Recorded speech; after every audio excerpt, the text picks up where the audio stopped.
Thank you for joining us. I know you're a magician, speaker. How do you want to introduce yourself to our audience? Sky's the limit. What should I say about how wonderful I am? I'm pretty much just a great guy. I would say motivational keynote speaker. Okay. And then that's kind of everything falls under that umbrella. Sure. When did that hit your life, I guess? Yeah, so I became a professional magician in about 2004. Okay. And it was about 2010 that I kind of transitioned into motivational speaking, right? Like kind of a magician with a message, and then that continued to evolve. And so eventually you become more of a speaker. Yep. And then I use elements of magic, just sprinkles here and there to engage the crowd, use the magic as metaphors for being amazing, defying limits, never giving up. Sure. It worked today. I think cool. you went Good. Thanks. perfect on your tricks and illusions. So, Nice. We're at CUNA Management School. What was kind of the message you wanted to get across to this group? Yeah, this group, first of all, was on fire. The energy in the room is different than a lot of conferences that I go to. Sometimes when you go to a conference, the people have to be there, Sure. but this is like they want to be here, and someone saw something specific in these people that they're like, you need to become a leader, right? Like a leader of a team. And so what I really wanted them to get was like, there's untapped potential inside them, right? And so like, how can you ignite that potential in a way that's going to make you feel more fulfilled in your life and have your maximum impact? So the message is something greater is always possible, right? And so that's really something I want them to see in themselves, is how do you see potential over limitation? And especially when things don't go as planned. Like you saw some of the stories, it's like there's failure, there's setbacks. How do you move past those, what I call illusions, in order to get to the next level of greatness? Because a lot of things threaten to, keep you from your next level. Sure. Yeah, you kind of. I'll just give the whole speech. Yeah, there right. you Now go. let me just start from the beginning and roll the clock. Well, we might continue it because you kind of talked about like that's the most important part. Yeah. Kind of getting over those things and keep going. A couple tips you'd have for someone to push through those things? Yeah.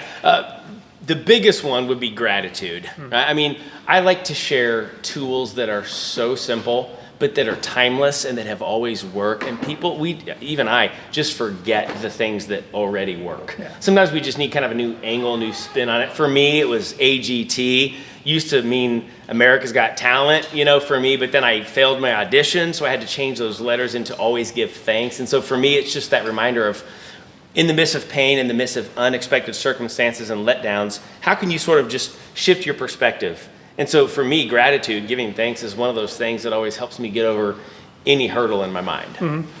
So people say like there's natural born leaders, and I'm sure some of the people here think you're a natural. Do you believe in that, or is it a learned thing kind of? Yeah, I think we do. I think we are. We have like this innate thing. That's one thing I shared, that even when I was 7 years old and I started juggling a soccer ball, it's like you couldn't tell me to stop, and you didn't have to remind me, hey, practice. Like I just had this innate, I know that I can become better if I just keep working. So there was this work ethic built into me. So I think some of us have the advantage of like, that's in our DNA, but that's not to say that you can't rise to the challenge and become a disciplined person. As an example, when it comes to just discipline, some people have it, some people have to really work for it.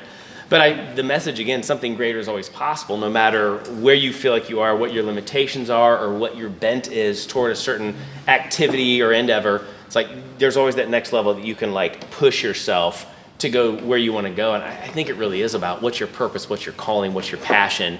Follow that. Don't force something that you feel like that wouldn't be me. I wouldn't enjoy that. You have to really seek yourself out. And what you really feel like your passion is, so you can make your greatest impact. Yeah, I was thinking that. Can you help people set goals, or is it kind of you can help them maybe with the process, but the goal part's up to them? Right. I think when it comes to goals, for me, even from stage, I call them specifically to come up with a seemingly impossible goal. And there's a pause moment. There's like, what is your goal? What is that seemingly impossible, meaning it feels like it's impossible, like it seems like it, but it's within the realm of possibility.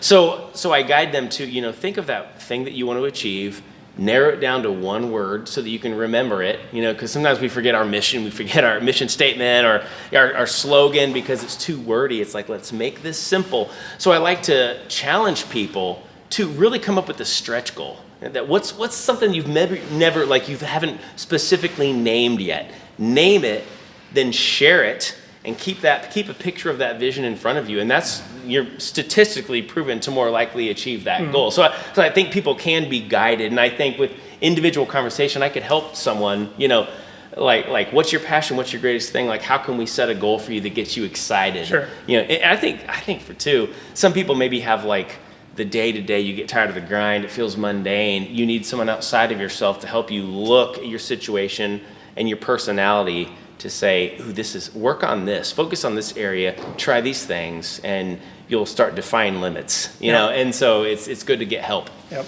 And that's kind of the same thing for encouraging teamwork too, right? Like, these credit unions here, a shared goal. Yeah. Yeah. Yeah, for sure. Yeah, so the credit union, what do you hope these people like go back and try to implement at the credit union, I guess?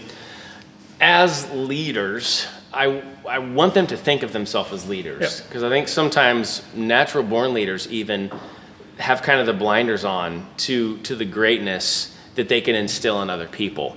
So some of the very simple concepts that I gave them, like, remember something greater is always possible. Have a possibility mindset so you never stop asking what else is possible. Always give thanks. Watch out for the illusions that'll hold you back, like the illusion of insignificance, the illusion of impossible. It's going to make you feel like, I can't do it right now. But it's like, well, you can't do it now, but one day you'll be able to. So I hope that they take back some of those sound bites and maybe even use it as a mantra for the next year. Hey, team, something greater is always possible. And every one of us in our credit union, for our community, let's be the leaders that are going to make that change happen. Yeah.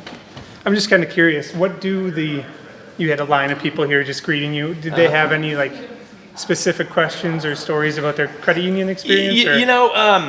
Not necessarily. It's usually about, hey, great job. That was really fun. That was different. How'd you do that magic trick? My son plays soccer. I'm also from, Kansas City. So it's a lot of that. But so it's fun to get kind of the feedback of this was a great way to kick off 10 days. That's the longest conference I've ever heard of. 10 days of learning for them. But I did ask Kyle, who came onto stage. He's younger. And this is his first year here, and I was like, where are you in the process with leadership? And he's in marketing, he said, but he wants to branch out and learn other things that you have to do within the credit union industry to either make him even a stronger marketer or to become that next level leader. Sure. So it was fun to hear, okay, he's kind of like just new.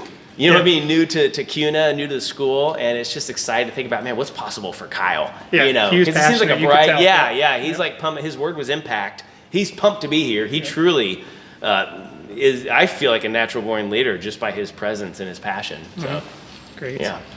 Well, great. I think you made an impact too. That was great. Awesome. Anything you want to add? Or? Oh, man. Just never stop asking what else is possible. That question, I have them repeat it several times because it's so powerful. It works whether you've just had your hardest year ever or your best one. If you're trying something new, it's like, what else is possible? If you're trying to change something or break through to the next level, or with that seemingly impossible goal, saying what else is possible? Because you might not only achieve that seemingly impossible goal, you might, like I did with the soccer thing, go beyond and exceed that and just like blow away yours and others' expectations. So what else is possible?